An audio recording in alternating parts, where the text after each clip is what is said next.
Salam sejahtera, Anda kini bersama saya Ramona Aming dalam Berita Sabah. Berita Rakyat. Had waktu operasi bagi premis perniagaan dimasukkan bermula 1 April depan mendapat sambutan yang cukup baik dari masyarakat tempatan.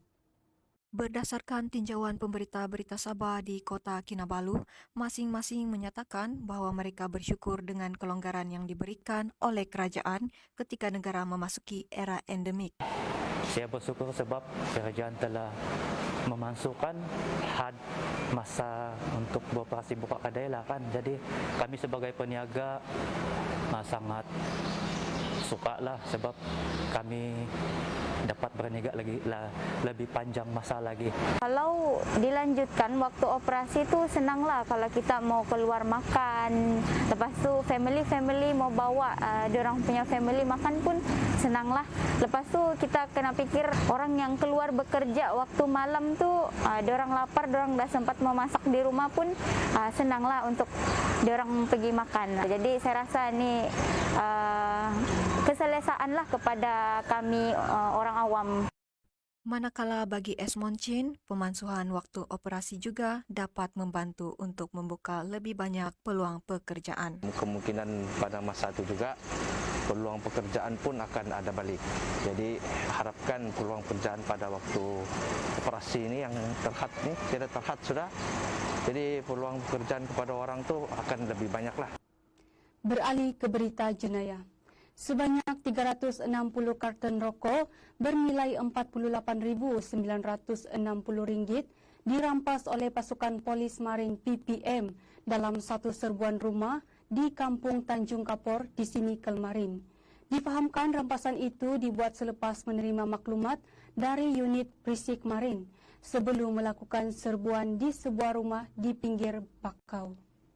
Menurut Pegawai Pemerintah Markas Operasi PPM Sempurna, Deputi Superintendent Muhammad Ismail menerusi satu kenyataan yang disiarkan kemarin, hasil rampasan menemui sebanyak 360 karton rokok jenama Astro Hijau di dalam sebuah ruangan bilik rumah tersebut.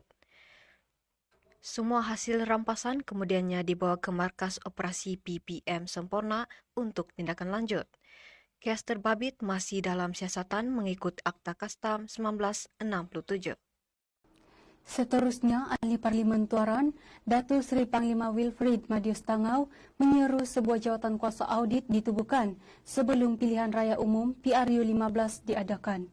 Beliau yang juga Presiden Pertubuhan Kinabalu Progresif Bersatu APKO berkata, ia bagi memastikan integriti senarai pengundi berikutan pendaftaran pengundi secara automatik khususnya di Sabah. Untuk memastikan integriti senarai pengundi berikutan dengan pendaftaran pengundi secara otomatis. Itulah yang saya nyatakan, itulah cadangan saya. Beliau berkata demikian ketika mengupas topik kesan peningkatan keberadaan PTI di Sabah secara langsung di laman Facebook rasminya baru-baru ini. Madius turut menyentuh peningkatan kadar kemiskinan yang berlaku secara mendadak di Sabah. Satu lagi yang penting ialah bahawa tiba-tiba pada tahun lepas, tahun 2021, kadar kemiskinan di Sabah ini melonjak kepada 25%. 25% kadar kemiskinan di Sabah. Jelasnya peningkatan kadar kemiskinan tersebut disebabkan pendatang asing tanpa izin yang miskin diimport dari negara jiran dan diberi dokumen kerakyatan Sabah. Saya tanya di Parlimen, kemarin pun saya ada tanya Menteri di Jabatan Perdana Menteri yang bertanggung jawab terhadap IPU, yang berhormat Datuk Mustafa Muhammad, Ahli Parlimen Jeli. Dia mengatakan itu tidak betul. Ya, kalau dia tidak betul, tidak betul, pihak IPU sendiri pun sudah boleh mengasingkan atau membezakan di antara orang tempatan dengan orang-orang ini. Dengan lain perkataan, confirm lah. Malaysia ini telah mengimport kemiskinan daripada negara jiran. Dia import. Inilah yang menyebabkan ini.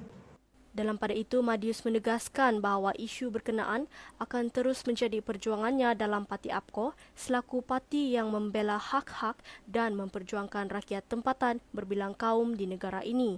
Dan selagi saya punya khidmat saya diperlukan oleh rakyat, Tuaran, saya akan terus berjuang dan menyuarakan perkara ini sehingga dia satu penyelesaian tuntas dapat dicari.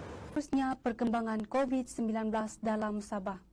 Sabah mencatatkan angka jangkitan baru sebanyak 1.352 kes, iaitu peningkatan sebanyak 136 kes berbanding semalam.